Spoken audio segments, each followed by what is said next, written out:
Hello दोस्तों, कैसे हैं आप? उम्मीद है आप सब अच्छे होंगे और अच्छे से पढ़ाई कर रहे होंगे। तो दोस्तों, आज लेकर आए हैं हम कुछ क्वेश्चन जो हम electromagnetic theory, antenna and waveguide से रिलेटेड देखने वाले हैं।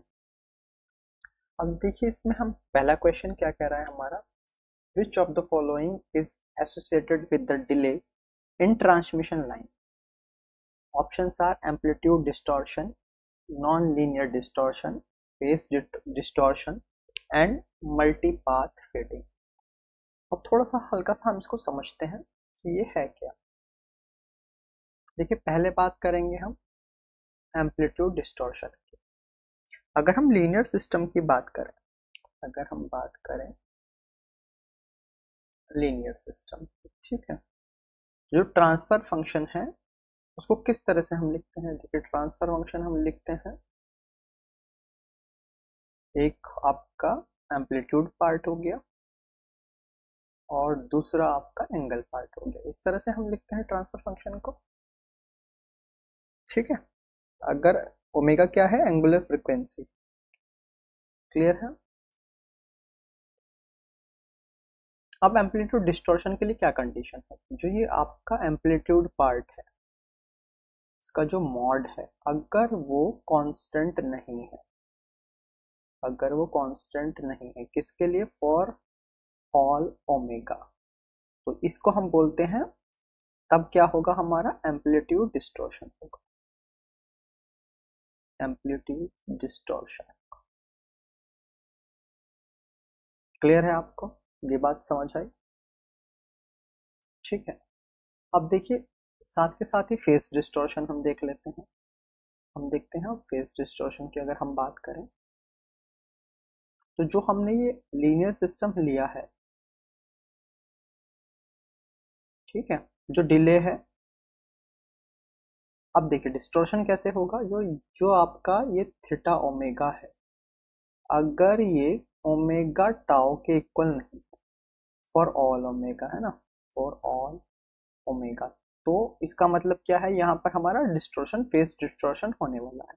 इसका मतलब बेसिकली क्या हुआ? What does it mean? It means that the system does not have a constant delay as a function of a frequency. Clear है?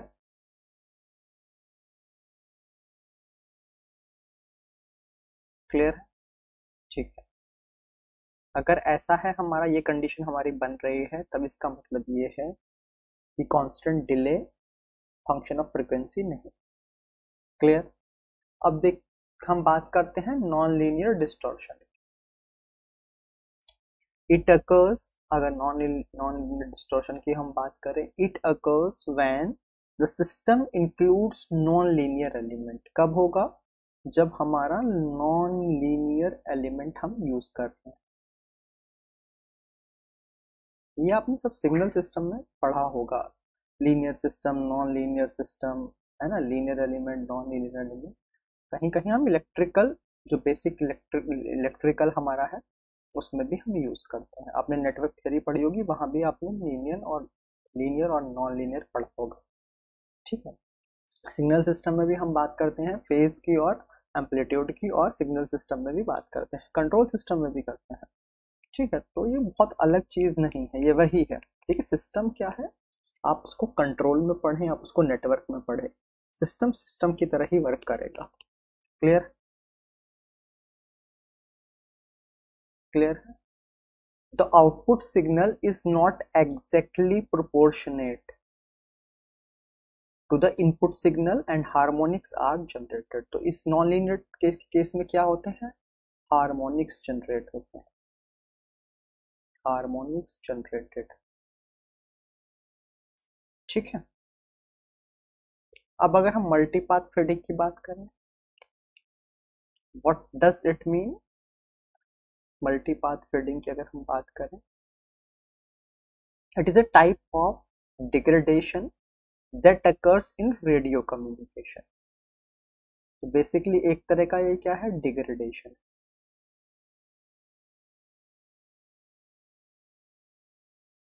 इन radio communication, in radio communication. It occurs when more than one version of the transmitted signal arrives at the receiver. कब होने वाला है ये होने वाला है when more than one version of transmitted signal arrives at receiver. Arrive at receiver. Okay. तो phase distortion basically किससे संबंधित है? Phase distortion is associated with the delay in the transmission line. तो जो इसका आंसर जो होने वाला है करेक्ट आंसर, वो आंसर है आपका फेस डिस्टॉर्शन। इसका आंसर है फेस डिस्टॉर्शन। तो phase distortion delay in transmission line पर निर्भर करता है। ठीक है, क्योंकि इसी में फेज और डिले की हम बात करते हैं, इसीलिए ये इसका करेक्ट आंसर है। उम्मीद है ये वाला क्वेश्चन आपको यहाँ पर समझ आया होगा। ठीक है, बढ़ते हैं अगले क्वेश्चन की ओर।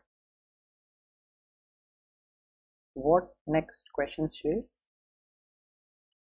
if radiation resistance is 200 ohm and operating with 6 ampere of current at 4 gigahertz frequency, then what is the power radiated by an antenna?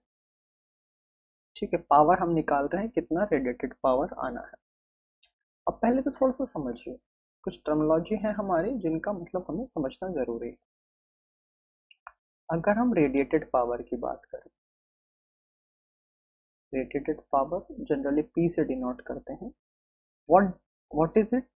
It is a measure of how much power is radiated by an antenna when the antenna is connected to a transmitter. ठीक है, इसको लिख लेते हैं। measure of how much power is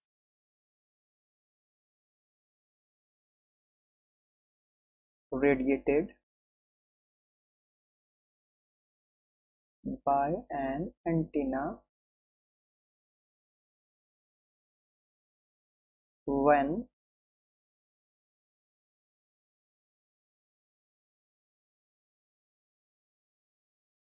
antenna is connected to a transmitter.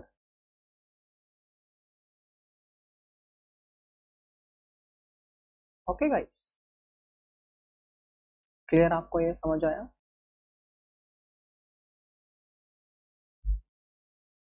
ठीक है दोस्तों, अब हम बात करते हैं रेडिएटेड रेजिस्टेंस। रेडिएटेड रेजिस्टेंस, तो रेडिएटेड रेजिस्टेंस को हम रिप्रेजेंट करते हैं R से। ठीक है, ये क्या है?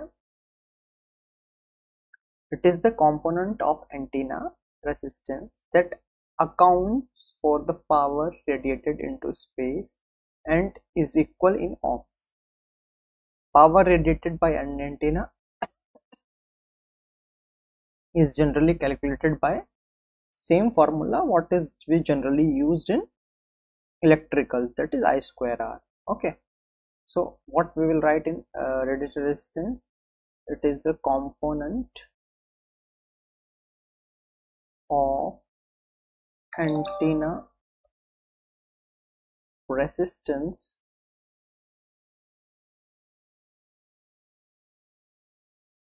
that accounts for the power radiated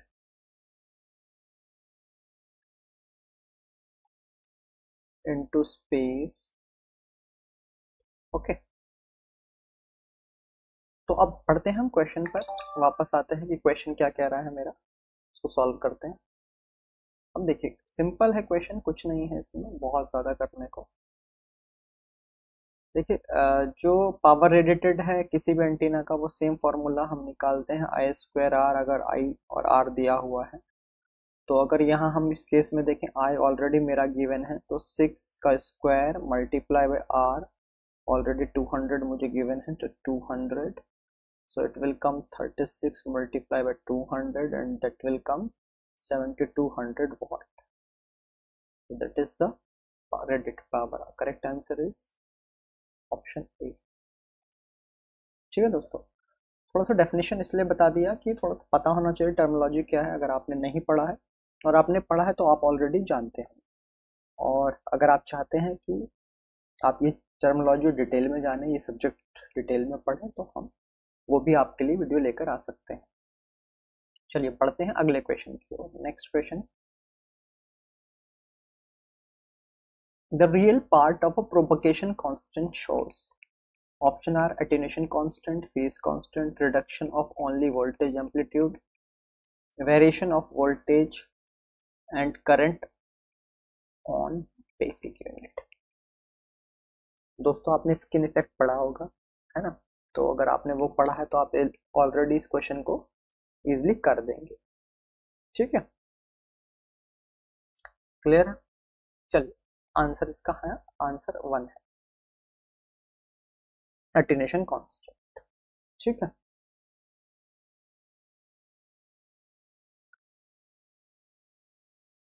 skin effect क्या है? Skin effect is a tendency of an alternating current to become distributed within the conductor such that the current density is largest near the surface of the conductor and decrease with the greater depth in the conductor.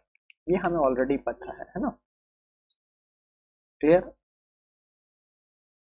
चलिए मैं लिख देता हूँ आपके लिए। देखिए easy है, समझना बहुत मुश्किल नहीं है ना इसको। अगर आपने बेसिक पढ़ा हुआ है तो इजिली इस तरह के क्वेश्चन हमसे बन जाते हैं। Skin effect,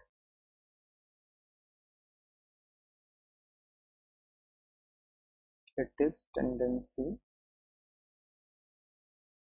of an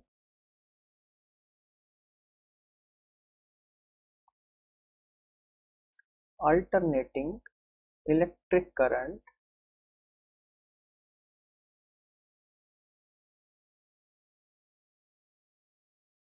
to become distributed within a conductor such that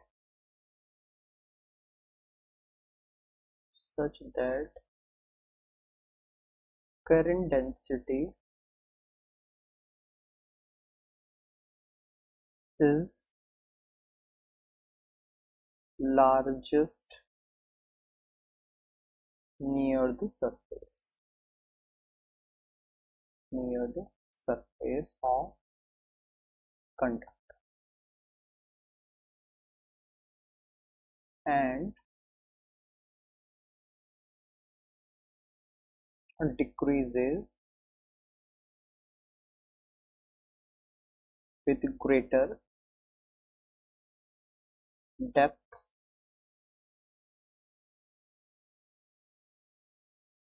in conductor। ठीक है,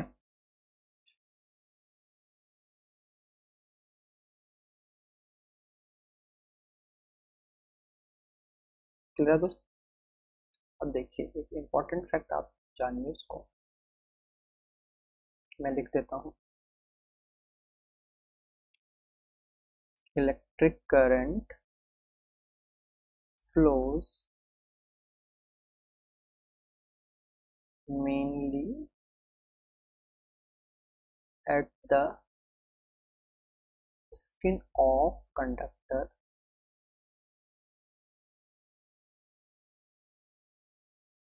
between the outer surface and a level called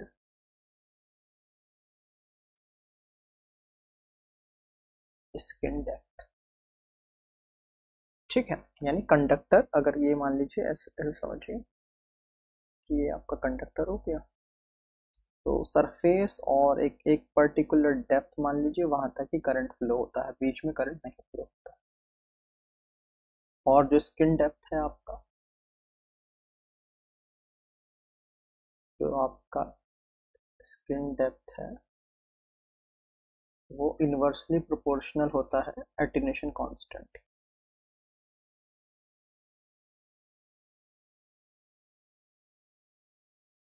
attenuation constant यानी ऐसा कीजिए, इसको हम लिखते हैं, ये आपका हो गया, स्किन डेप्थ को लिखते हैं 1/अल्फा, इस तरह से ये हो जाता है। ठीक है, और अगर हम इसकी बात करें, जो एटीन्यूएशन कांस्टेंट है, जो अल्फा है आपका एटीन्यूएशन कांस्टेंट, इसको क्या बोलते हैं?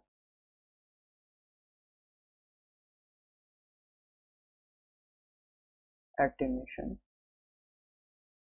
कांस्टेंट। ये बेसिकली क्या है, ये रियल पार्ट है, ये रियल पार्ट है ना। इसका फॉर्मूला लिखा जाता है omega mu epsilon by 2 under root 1 plus sigma upon omega epsilon इसका स्क्वायर -1 और का ये ब्रैकेट, और यहाँ पर ये पूरा स्क्वायर रूट है ना। क्लियर है? तो अगर हम बात करें आइडियल कंडक्टर की, फॉर एन आइडियल कंडक्टर, जो सिग्मा की वैल्यू होती है वो लगभग इनफाइनाइट के बराबर होती है। ठीक है, तो यहाँ पर ये आ जाएगा 1/, अगर हम इसको निकालें, ये आ जाएगा under root 1 plus sigma omega epsilon का स्क्वायर -1। अगर हम इसको सॉल्व करेंगे प्रॉपर, तो ये नियरली आ जाएगा सिग्मा अपॉन ओमेगा एप्सिलॉन। ठीक है दोस्तों, क्लियर है?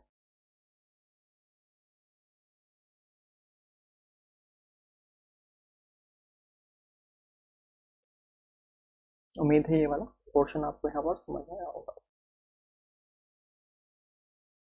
ठीक है दोस्तों, अगर फिर भी आपकी कोई क्वेरी है तो आप पूछ सकते हैं।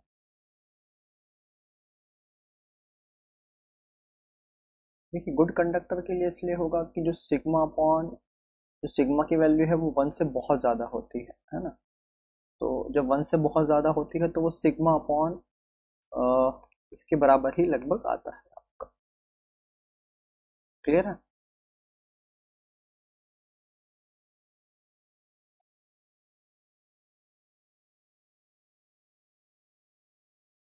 ओके,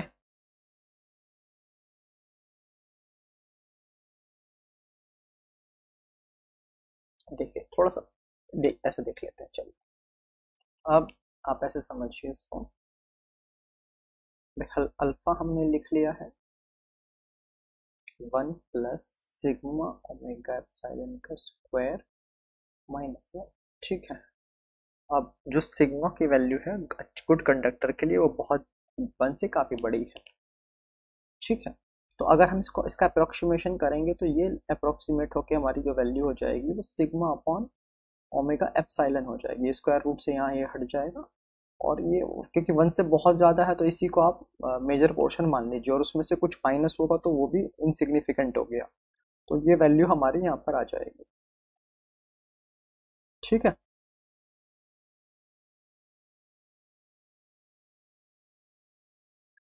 क्लियर है दोस्तों? अच्छा, ये वाला मैंने पोर्शन एग्जैक्टली क्या आएगा अल्फा, भाई ये हमने केवल इस वाले पोर्शन को सॉल्व किया है, वहां पर भी आप कंफ्यूज मत होइएगा। अरे यहाँ पर केवल इस पोर्शन को हमने सॉल्व किया है, ये एज इट इज अभी बने हुए है ना। तो इसको अगर हम सॉल्व करेंगे तो क्या आ जाएगा, भाई ओमेगा बाहर था हमारा, है ना, और जो आपका म्यू एप्सिलॉन बाई 2 था, और सिग्मा अपॉन ओमेगा एप्सिलॉन हमारा ये आ जाएगा। तो ये मेरा क्या बन जाएगा, अरे एक और अंडर रूट था ना यहाँ पे, हाँ यहाँ पर ये एक अंडर रूट था, और अब ये ऐसे समझिए ये आपका बन गया है। तो यहाँ तो एप्सिलॉन हमने कैंसिल कर दिया, तो ये ओमेगा बाहर आ गया। अंडर रूट में मेरा हो जाएगा म्यू सिग्मा अपॉन 2 ओमेगा। ठीक है, अब इसको इसको अंदर ले जाएंगे, सॉल्व करेंगे, तो यहाँ पर ये बन जाएगा 2 ओमेगा 2, सॉरी सॉरी ओमेगा 2 तो कहाँ है, अरे ये ओमेगा अंदर स्क्वायर होगा, एक ओमेगा कैंसिल हो जाएगा।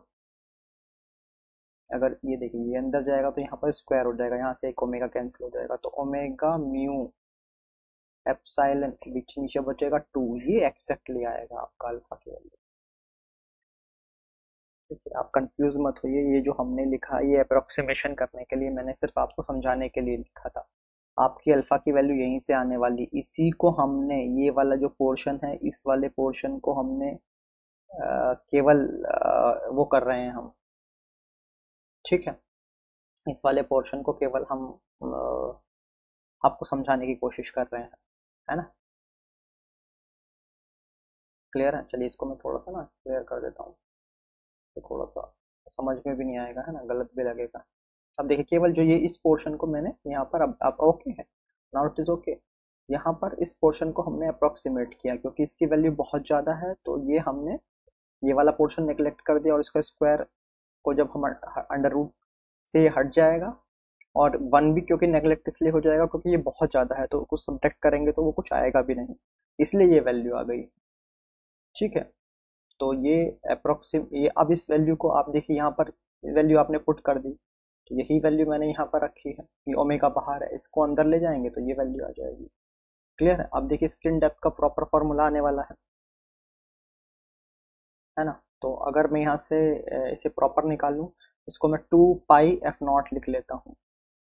2 पाई f, अगर ओमेगा को लिखूँ, ये म्यू सिग्मा अपॉन 2, ये कैंसिल हो जाएगा, ये अंडर रूट में है, तो ये आ जाएगा पाई एफ म्यू सिग्मा। ठीक है, ये मेरा आ गया है अल्फा की वैल्यू। ठीक है, ये मेरी आ गई है अल्फा की वैल्यू। अब स्किन डेप्थ क्या है, स्किन डेप्थ हमने बताया था, स्किन डेप्थ है हमारा 1/अल्फा, तो ये 1 में हो जाएगा पूरा, under root pi F mu sigma. Correct है, तो हमने यहाँ क्या देखा, स्किन डेप्थ है इन्वर्सली प्रोपोर्शनल किसके, फ्रीक्वेंसी के स्क्वायर रूट के। तो क्वेश्चन जनरली ये पूछा जाता है, जो ये स्किन डेप्थ हो गई है आपकी, it is inversely proportional of root of F, याद कर लीजिए इसको। ठीक है, एग्जाम में पूछा जाता है। क्लियर है, अगर फिर भी कोई कंफ्यूजन है तो आप पूछ सकते हैं। ठीक है, आप एक बार समरी लिख देता हूँ इसकी, जो अभी आपने समझा है। Alpha equal to pi F mu sigma, किसके लिए, जब सिग्मा ग्रेटर देन 1 है। ठीक है, इसको क्या बोलते हैं, गुड कंडक्टर, गुड कंडक्टर। ठीक है, गुड कंडक्टर के केस में। ठीक है, स्किन डेप्थ, ये क्या है, एटेन्यूएशन है, ये क्या है, एटेन्यूएशन है, ये क्या है, स्किन डेप्थ है, स्किन डेप्थ।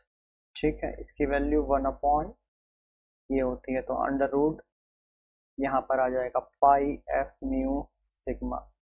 ठीक है, रिलेशन बना लेते हैं, इन्वर्सली, ये है ना, inversely proportional to root of F, याद कर लीजिए इसको, बहुत पूछा जाता है ये, कई बार स्टेटमेंट में पूछेगा, कई बार फॉर्मूलाज में पूछ लेगा, कई बार इस पे न्यूमेरिकल भी दे देगा आपको, है ना, तो याद कर लीजिए इसको। क्लियर, उम्मीद है ये वाला पोर्शन आपको समझ आया होगा। फिर भी अगर आपकी कोई क्वेरी है तो आप हमसे कमेंट बॉक्स में पूछ सकते हैं, हम कोशिश करेंगे उसको प्रॉपरली एड्रेस करने का। ठीक है दोस्तों, क्लियर है, उम्मीद है ये आपको समझ आया होगा। अगर फिर भी आपकी कोई क्वेरी है तो आप हमसे पूछ सकते हैं। बट आज का लेक्चर यहीं शॉर्ट करेंगे और नेक्स्ट लेक्चर में कुछ और क्वेश्चन हम देखने वाले हैं। इसी टॉपिक को नेक्स्ट लेक्चर में भी हम कंटिन्यू कर रहे हैं, वहाँ पर कुछ क्वेश्चन वेव गाइड से देखेंगे हम। ठीक है, कुछ डायोड्स देख लेंगे, जो ऑप्टिकल डायोड्स हैं उनसे कुछ क्वेश्चन हम देख लेंगे। ठीक है, बाकी कुछ कुछ एंटीनास से भी क्वेश्चन देख लेंगे, एक दो क्वेश्चन एंटीनास के ले लेंगे हम प्रॉपर, है ना। और बाकी आप कोई और टॉपिक करना चाहते हैं वो भी हम देख लेंगे, अगर आप कमेंट बॉक्स में बताते हैं तो उसको भी हम इंक्लूड कर लेंगे। चलिए आज का लेक्चर यहीं कट शॉर्ट करते हैं दोस्तों, फिर मुलाकात होगी किसी और लेक्चर में। तब तक के लिए आप अपना ध्यान रखिए, पढ़ाई करते रहिए, स्वस्थ रहिए, मस्त रहिए। जय हिंद, जय भारत।